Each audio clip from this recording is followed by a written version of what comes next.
Hey everybody, this week we're talking about How to Make a Killing, Midwinter Break, and Psycho Killer. And we have a very important announcement in the second half. What would you even do with $1 million?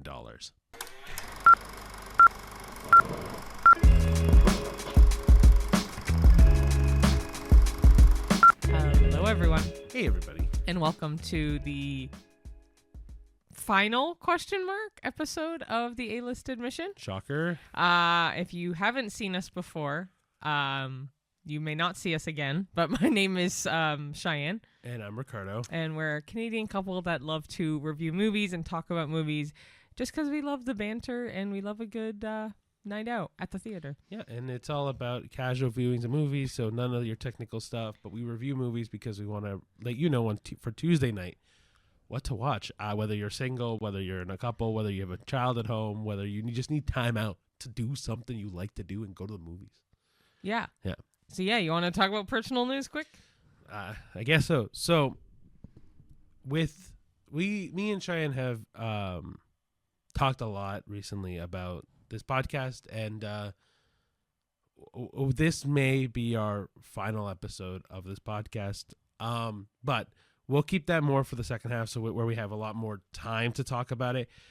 We are still very movie centric, so we want to get to our movie news. We want to get to our movie reviews, and then we'll fully deep dive into what's going to happen with this podcast going forward. Okay, so we'll get into our movie news first. Two very sad ones to start out. Oh, I know. This one's from Screen Thrill, but it is everywhere. That Robert Duvall has unfortunately passed away. He was 95, which is amazing, though. His wife was by his side when he died. From when I found this, his cause of death wasn't disclosed, so it may have updated since then. He was just really well known, obviously from The Godfather, Apocalypse Now, Tender Mercies. He's done a lot of amazing movies, and he will be missed. Absolutely. Yeah. In the second half of this, Dane has officially passed from his illness with ALS at 53. This we got off of people, but again, same with Cheyenne news. It's everywhere. This is really sad. I know he was very well known in Grey's Anatomy, and a bunch of other shows, but it's just so sad.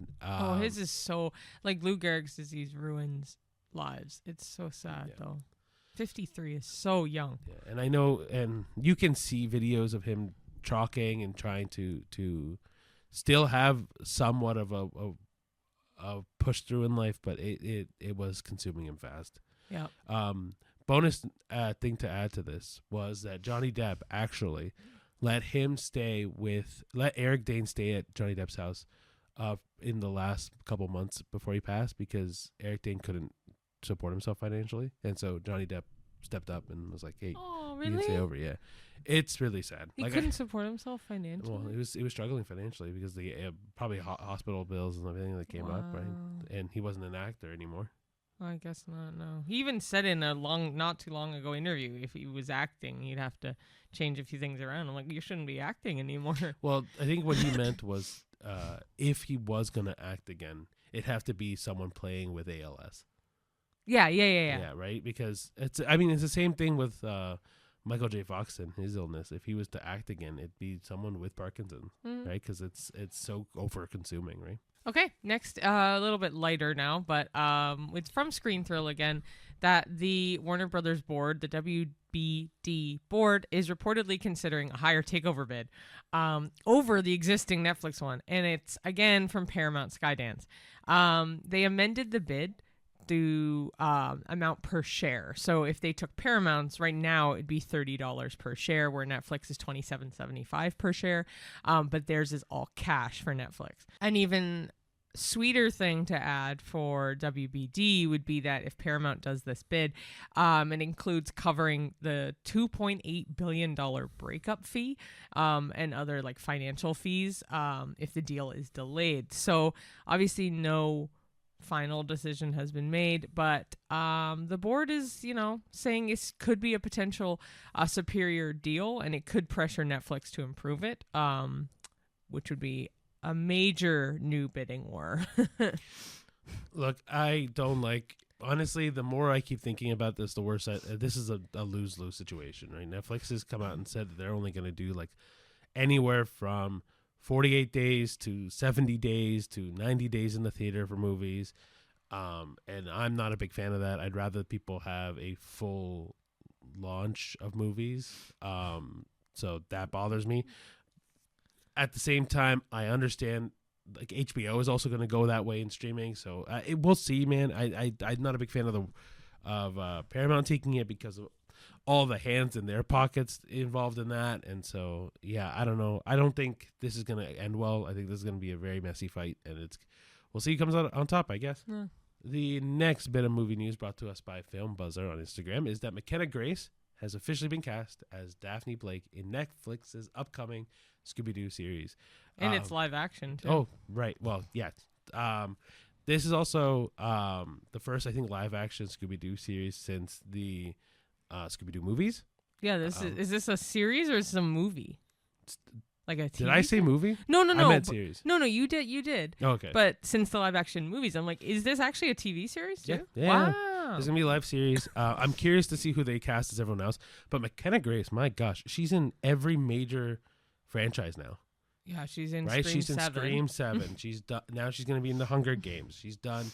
Oh, is she? Oh, yeah. Remember, she's going to be in the. Oh, Effie Trink? No. She's going to be one of the contestants. I don't remember her name. But man, I think I read somewhere, and this could be wrong, so don't quote me, but I think she's in like 13 major franchises at the age of 19. She's only 19? Yeah. I mean, again, not a huge fan of her, but I'm not a huge fan of actors and actresses that are in everything you see, because it loses something to me in the movie. But this movie is an origin story about how Mystery Inc. got together and solved their first case. So that will be fun. Mind you, I find like I've seen different versions of this origin story and all that stuff. Mind you, so Cheyenne's not a big fan of McKenna Grace. I actually really, really like McKenna Grace. I think she's really good at a lot of acting roles. She just kind of gives the same energy and everything, except for Five Nights at Freddy's 2. I thought she did pretty good in that. See, Five Nights at Freddy's, I think, is her weakest thing. Well, at least she was something different, you know. A ghost? You mean the same ghost that she was in? The marionette? Yeah, the marionette puppet. She was a ghost in Ghostbusters. She wasn't a ghost in Ghostbusters. Yeah. She was a human. But she got turned into a ghost. Did she? Yeah. I don't remember it. The ice one, right? Yeah. Okay, last and final movie news is from Film Buzzer again, but reportedly there are rumors that Mission Impossible 9 is in the works with Chloe Zhao, who has done Eternals and Hamnet most recently. She would write and direct it, but it's currently unclear if Ethan Hunt as a character will be the lead or if it'll be passed on to someone new. But Tom Cruise has reportedly tapped her to write and direct it. Yeah, well, I mean, this is Tom Cruise's baby, man. Like, if anything is going to be attached to anybody, Tom Cruise has got to say the final say. That's amazing that he picked her. I mean, she has a good track record. Yeah. The other thing to say to that, though, is, like, I think if Tom Cruise is smart, this is the time to pass the torch. Not saying that he's too old to play Ethan Hunt. I would never say that. I do think this is time for him to pass the torch and focus on maybe something new. Like, I would love to see Tom Cruise do comedy again. He probably won't. Work. I know, and that's so sad because I actually really like him as like I just don't get me wrong. know. I like him as the action star that he is. I'm not saying that, but I also really, really did like him in like A Few Good Men. I thought he was phenomenal. I haven't seen it. It's really good. Comedy? No, that he has a bit of funny parts in it, but it's a drama. A drama.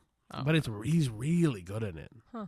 He's younger. When he was younger, he did a lot of different types of movies. He's really good in a lot of different types of movies. But it's just, I know he's focused so much on the Mission Impossible series, and rightfully so. It's a phenomenal series. I'm just saying, it'd be nice to see him in doing other stuff as well. That's it. All right, so we saw 3 movies this week. Yes, we did. First one we saw was How to Make a Killing. Then we saw Midwinter Break. And then we saw Psycho Killer. So, do you want me to get into the first one? Let's go. Okay, so How to Make a Killing, it was released in Canada on February 20th of 2026. The director is John Patton Ford, and it's rated R for language and some violence/bloody images. It has a runtime of 1 hour and 45 minutes.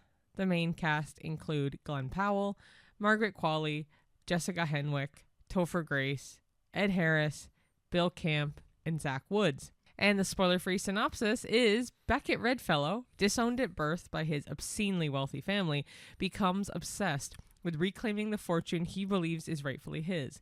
To do so, he plots to eliminate the relatives who stand between him and a vast inheritance, staging each death with calculated accidents and navigating moral ambiguity, social satire, and personal ambition along the way.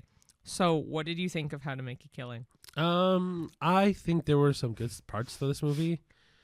I think at the end, it's my favorite one out of the three. Oh yeah. I also do think that there was a lot to improve in this movie at the same time. Like, I think the killings kind of just rolled a little too fast. So I didn't really like the ending that much. That's all I'm going to say. Yeah, I agree with you. The ending was kind of crappy. It made sense. I don't know. There's something about this movie that I was like, I wish things had just turned out differently. Like, I kind of wish I can't say that. Don't know. I kind of wish he had taken his time with each killing, planned it out a little bit more, done more to be more emotionally invested in each one. But it felt like it was just, let's keep the movie going, because this movie is short for a movie of this many people in it.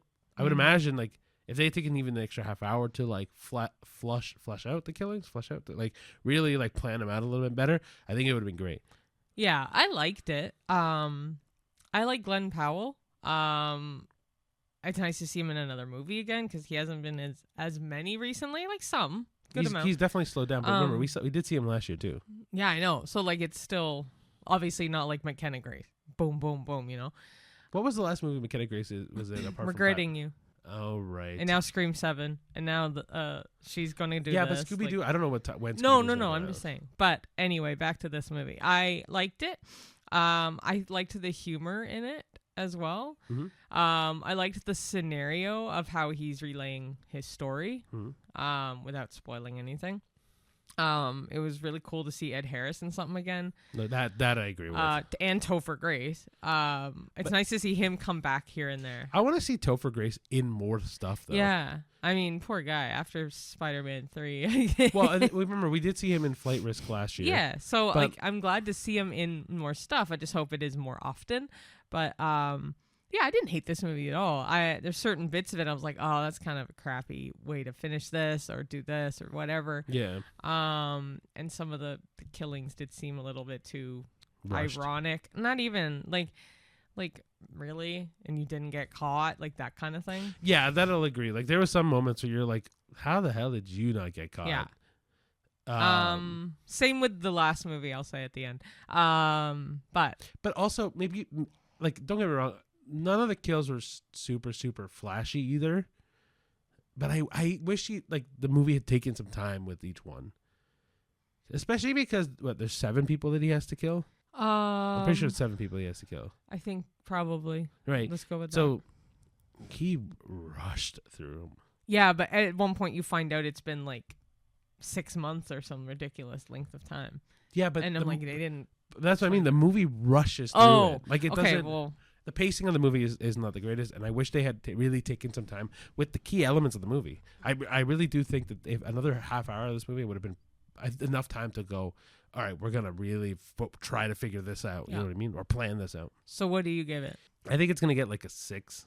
I might give it a 6.5, 7. Okay, maybe a 7. Yeah, you like this more than I did for sure. Yeah. Yeah. Okay, cool. So we'll go into our next movie, which was Midwinter Break, which came out February 20th, 2026 in Canada. The director is Polly Finlay. It's weird name. But anyway, this is our feature film debut. The rating is PG-13 with some strong language, thematic material, and suggestive images. And the runtime is about an hour and 30 minutes. The main cast is Leslie Manville and Kieran Hines. The spoiler-free synopsis is Stella and Jerry take a winter trip to Amsterdam as a chance to refresh their routine and reflect on their life together. As they wander the city's wintry streets and canals, old memories and unspoken tensions rooted in their past begin to surface, prompting quiet introspection about their marriage, faith, aging, and what the future holds. Set against beautiful European backdrops, the film is a gentle but profound meditation on love, commitment, and the endurance of connection over time. What did you think of Midwinter Break? It was the acting was superb. I agree that the European like backdrops, like Amsterdam's gorgeous. Oh, it was beautiful. The scenery's great. So I liked that. The movie was not strong enough because the trailer made it seem like there was some deep-rooted twist, and there wasn't. No. It's not. Not a big enough twist to where it needed that much emphasis on it in the trailer. But we also didn't read the book. So No. obviously the book apparently is really good. But if it's the same as this, then we just didn't know that it would have been like this. But the trailer definitely made it seem like there was a dark thing. And I was like, oh, okay. Or maybe not even dark, just like a heavy secret. Like one that was going to change the way their relationship was going to be forever. Sure. And it really wasn't, right? Like this movie brings up faith. Like that's a major part of it. This movie brings up love and aging and that's all a big part of it. The movie I really thought was leading up to something, but it's a way tamer movie than any trailer or any promotional thing made it seem. Like this movie is very, very tame. Like it is a very much an introspective movie. Like you're thinking about what it means to be in love at that age, what it means to have faith in that age, what it means to live in that age. Like it's, and I get it, and we're not. I know me and Shannon are nowhere near that age, but like at the same time, it's you can understand it. It's just, I think it's one of those trailers that really misled us. But that being said, the movie is okay at best. Mm-hmm. It was just a movie where, to me, honestly, it was if they just had conversed in their relationship, this gets avoided. Yeah, I know. Right? And like, don't get me wrong, maybe that just ruins the movie, but to be quite honest with you, that's this whole movie. I'm just, I don't know. I think I'm gonna give it a 2 out of 10. Honestly, for enjoyment, I'm in the same range. I was thinking 3, but yeah, I'll stay with 3. But like, yeah, this movie to me boils down to if the couple just talked, this gets avoided. Yeah, but that's maybe she didn't want to talk. But it also doesn't lead to a good movie, right? So No. I get that, but like at the same time, it's so, to me, it was so dramatic and so over the top for a hour and a half conversation that you can have at home. Yep. Like I think that was the one thing I said to Cheyenne afterwards. I'm like, this movie's an hour and a half. That's the length of time you need in the conversation to resolve this whole thing. Yeah. Yeah. Okay, there we go. Last and final movie is Psycho Killer, which came out again in Canada on February 20th, 2026. This is the only of the 3 movies that we actually saw on its release date. The other 2 we saw on the 19th. Yep. Anyway, the director is Gavin Polone in his feature directorial debut, and it's rated R for strong bloody violence, strong sexual content, graphic nudity, drug use, and language, and it has a runtime of 1 hour and 32 minutes. In the main cast include Georgina Campbell, James Preston Rogers, Grace Dove, Logan Miller, and Malcolm McDowell. And the spoiler-free synopsis is that after her state trooper husband is brutally murdered, a determined Kansas Highway Patrol officer sets out on a relentless pursuit to track down the responsible killer. What begins as a quest for justice soon reveals a sadistic serial killer known as the Satanic Slasher, whose depravity and sinister motives are far deeper and more twisted than expected, turning the investigation into a harrowing crime horror journey. So what did you think of Psycho Killer? It was... The more I think about this movie, the worse this rating gets. Because so the trailer, me and Shine will agree with, it wasn't like a great trailer. We didn't really know what the movie was going to be about. It was very much like, you knew it was going to be some sort of satanic thing based on the imagery. You knew it was going to be a horror movie, obviously. And that's really the trailer gave you. It didn't really give you much more. As the movie went on, you got to see the serial killer wearing a mask, so you kind of got the tone. You heard his voice. You got some kills, which was kind of gory, but also I've definitely seen gorier movies. Like this wasn't that gory to me. But man, the second half of this movie really takes a hard right turn. the way the beginning was set up, I expected a different movie, and then the whole second half of that movie just blows the bomb on it. Like, I just destroys what I thought was a great setup for the serial killer, and then they just destroyed it completely. I agree. I already didn't want to see this movie, to be quite honest with you.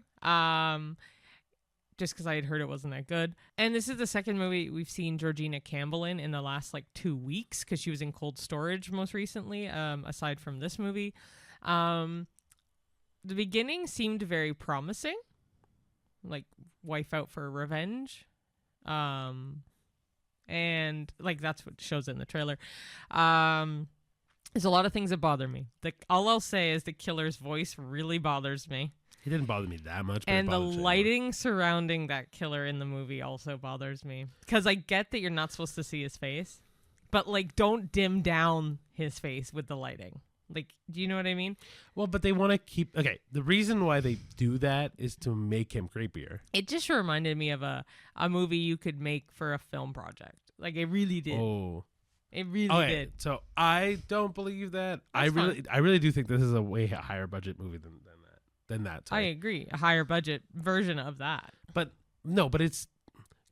For me, the issue that I have with this movie solely goes to this. I like the serial killer. I think he was the way, especially at the beginning when he does his first couple kills. I really, really, really liked him. I thought he was it felt dark enough that it was oh, this tone is good. This is really, really good. Then it takes a hard right turn, and it gives him a motive that I did not agree with. And I thought, especially because of how the first 4 kills goes, it felt like a weird hard right turn that it was oh, we're doing this now. This is the goal. Okay, this sucks. And Georgina Campbell was good.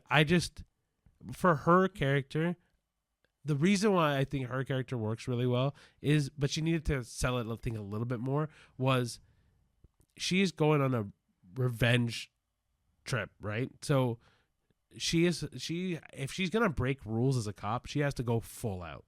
She needs to try to kill him. She needs to actively go out of her way to break every mandate possible. Mm-hmm. But if she's gonna try to work in between the rules, you have to do that the entire time. There were moments where I'm she did some things right, and then she did some things wrong, and it kept this weird flip-flopping thing, and it drove me nuts. I don't know. It was not good. It wasn't good. Better than Midwinter Break. Yeah, they're very different movies, though. Oh, yeah. Still, I think what do you rate this one? I'll say 3.5. It's not that much better to me than... I'll say 3, because the other one I gave 2. Yeah. Or 2.5. Yeah. Whatever. I'll do 3.5. It's a scratch better than 3.5? Yeah.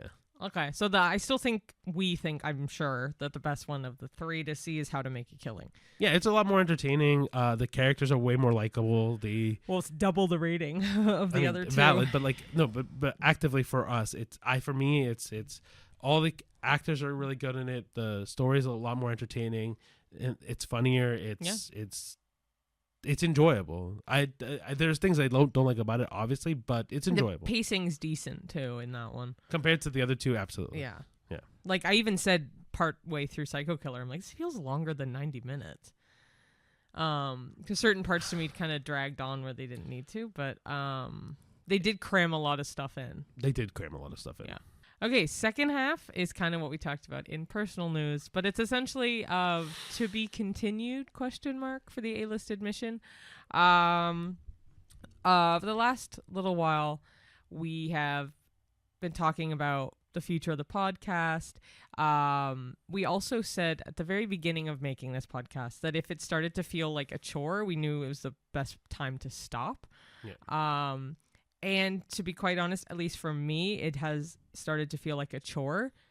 We still love movies, but when we have to make sure we see them certain days to make sure we get it filmed out. And the financial side of things, it's not doing anything. Okay, so let's start with this first. First off, for everyone that actually has watched this podcast, we know friends that have watched this podcast. But we also know there's a lot of people we don't know who've watched this podcast. to them and to everyone that has watched a single moment, whether it's a reel, whether it's a short, whether it's a TikTok, whether it's a full even, podcast yeah. episode, listen to a podcast episode, whatever realm that you've been involved in this. Like I know, for example, Tyler, our tattoo artist, has done all the art for this podcast, as well as watched the shorts and stuff. Whoever has seen the thumbnail that we've posted about any poster that we've done, pop or flop, every pop or flop, everything, anything at all, in the smallest, minute way. Thank you from the bottom of our hearts for helping us in any way. Thank you. That has been the biggest thing for us, has been trying to connect to everyone and anybody. And the fact that it's reached you in particular, the people who are watching this, thank you from the bottom of our hearts. It means the absolute world to us. You've given us a chance. And that is more than I can say or ask from anybody, is you've given us a chance to succeed. And that is beyond comforting. Yeah. But like, honestly, we're just being transparent. Podcasting costs money. A lot of money. Whether it's the microphones, if you've been following us the whole time, we had issues with the microphones at the very beginning. Yep. Had to sell those, buy more expensive, better ones. Yep. We also had to buy audio machines, and we've had to buy laptops. We've had to buy editing software. We've had to buy lighting and stands and phones. And movie tickets. The movie tickets is the biggest one, right? Because we see so many movies in the span of like 48 hours. That's like on the high end, 5 movies. Yeah, so and on the paying each time. Yeah, on the low end, a week we spend $20 at the theater. On the high end, it's anywhere from $100 to more. Like and that's just we don't get anything out of it financially. It just has not balanced out, honestly. And that's not like point blank. Yeah, to be very honest with you guys, we need 1,000 subscribers to start putting ads in. We need people to watch our stuff. We're talking like in the thousands of watch hours. We need, and it's not, obviously, to be honest with you, it's just, I know that like we're still fairly new. Like we've only been a year and 2 months into this. The biggest thing, like Cheyenne said at the beginning of this, was we agree that the second this becomes a chore, we should stop. It's homework. It's not. To me, it's more than that. It's a part-time job. Like it's a part-time job, but it's like volunteer work. You put all the money in without getting a return.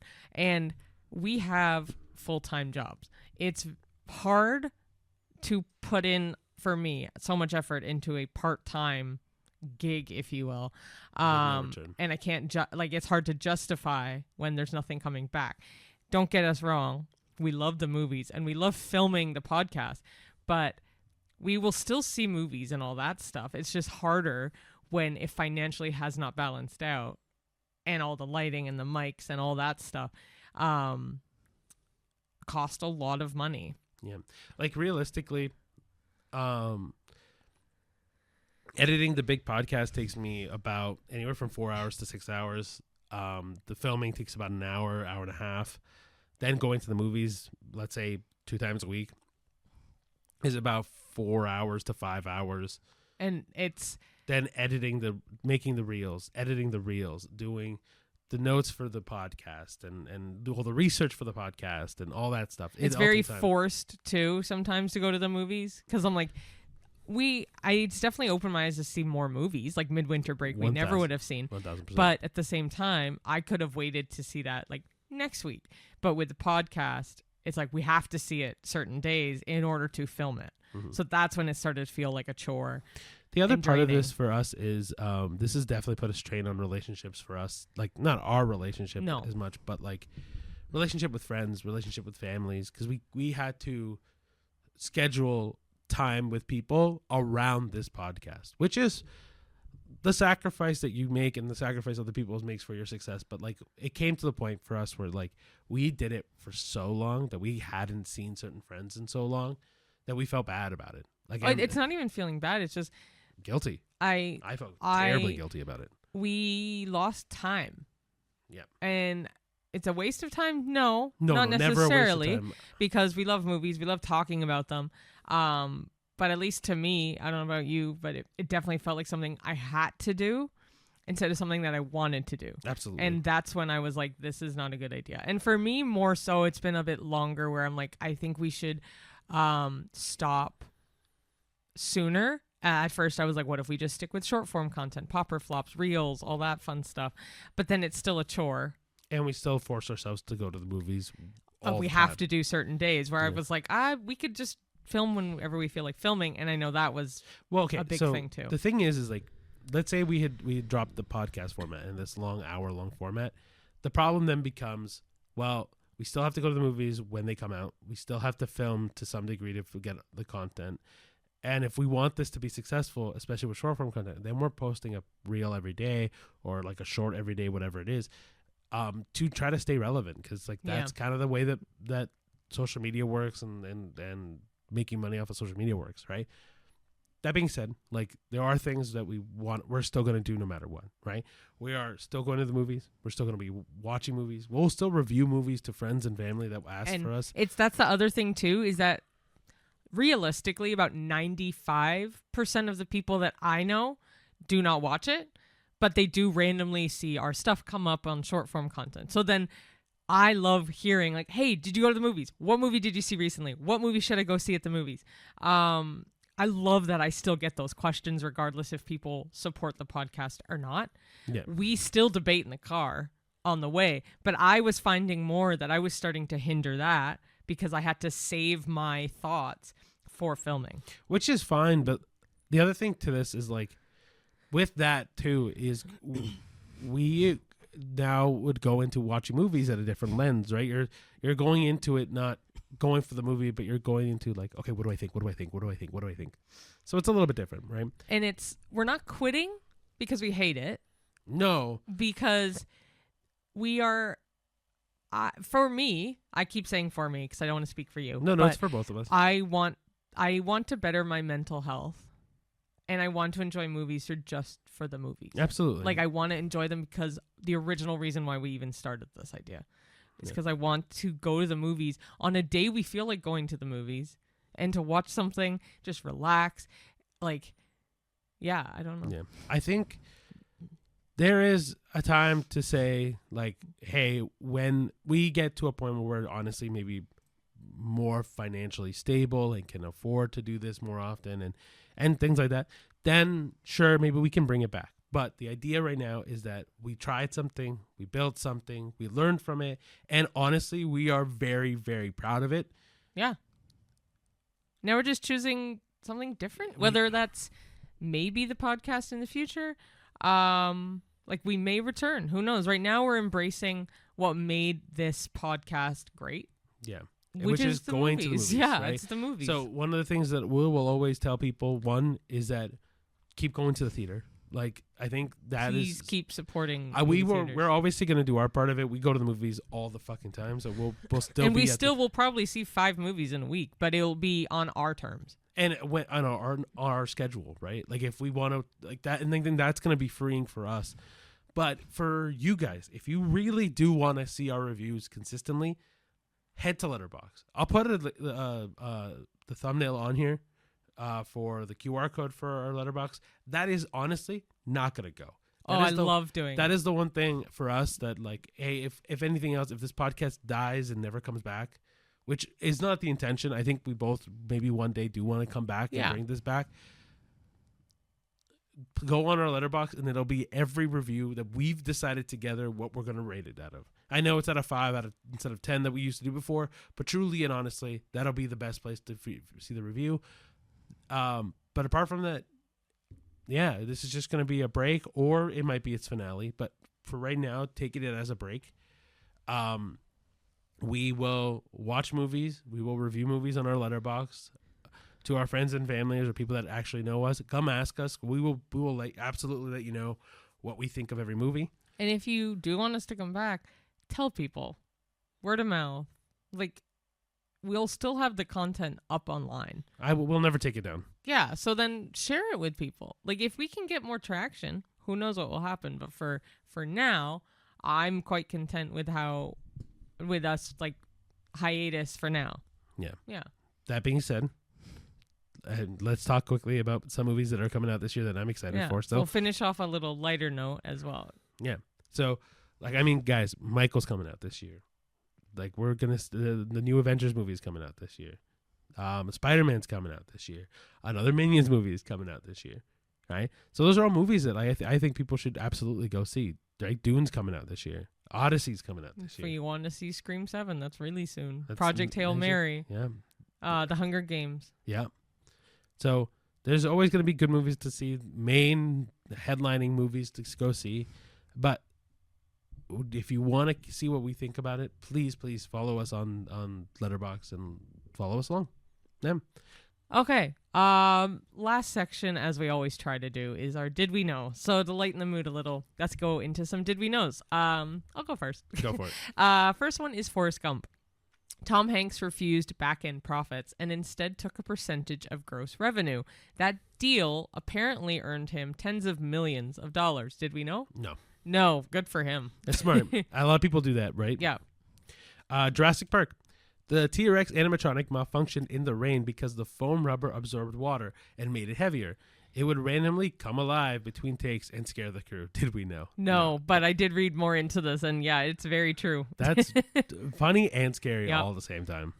Next is The Devil Wears Prada, which also Devil Wears Prada 2 is coming yeah, it out. is coming out. So Meryl Streep stayed in character between takes and barely spoke to Anne Hathaway to maintain that icy tension.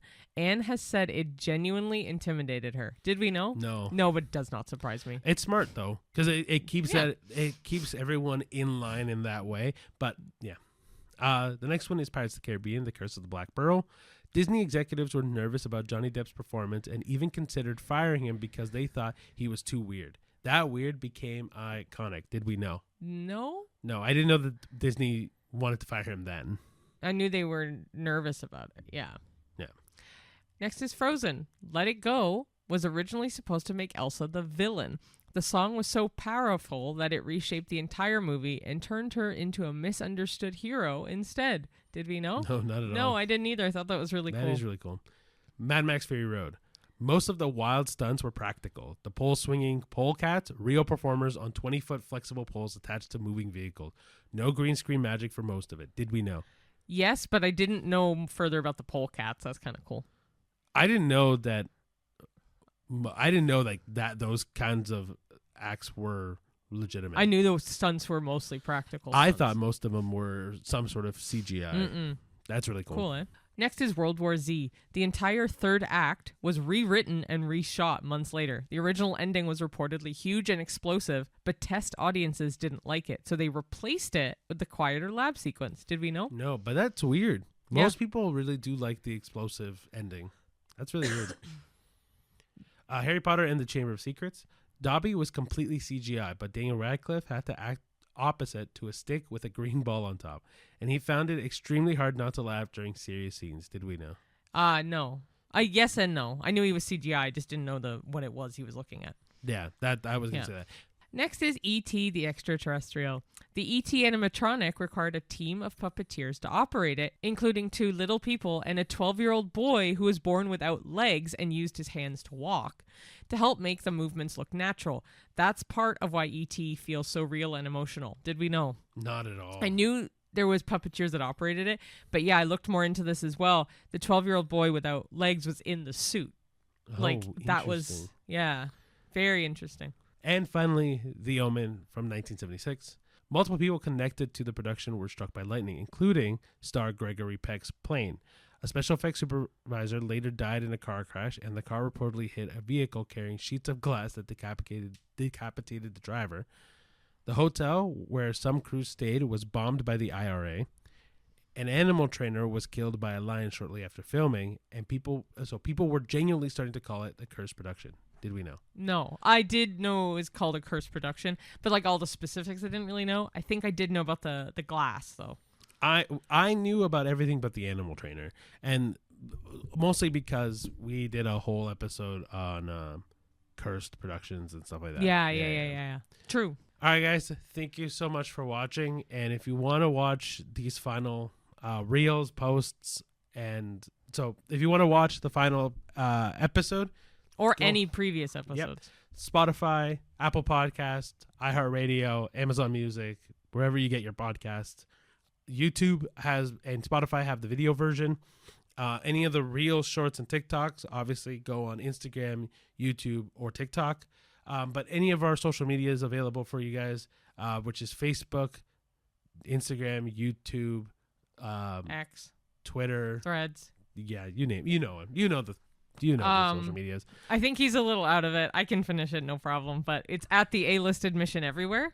But it's at the A-List Pod for X and Letterboxd. And as we said, we're always going to keep Letterboxd active. I love doing Letterboxd. Yeah, so it's so cool to see the diary of what we've seen. Yeah, so like before, the thumbnail is going to be right there, just so you can follow along. But just remember, all of these opinions were just our opinions. So if you have any comment toward them, leave us comments below.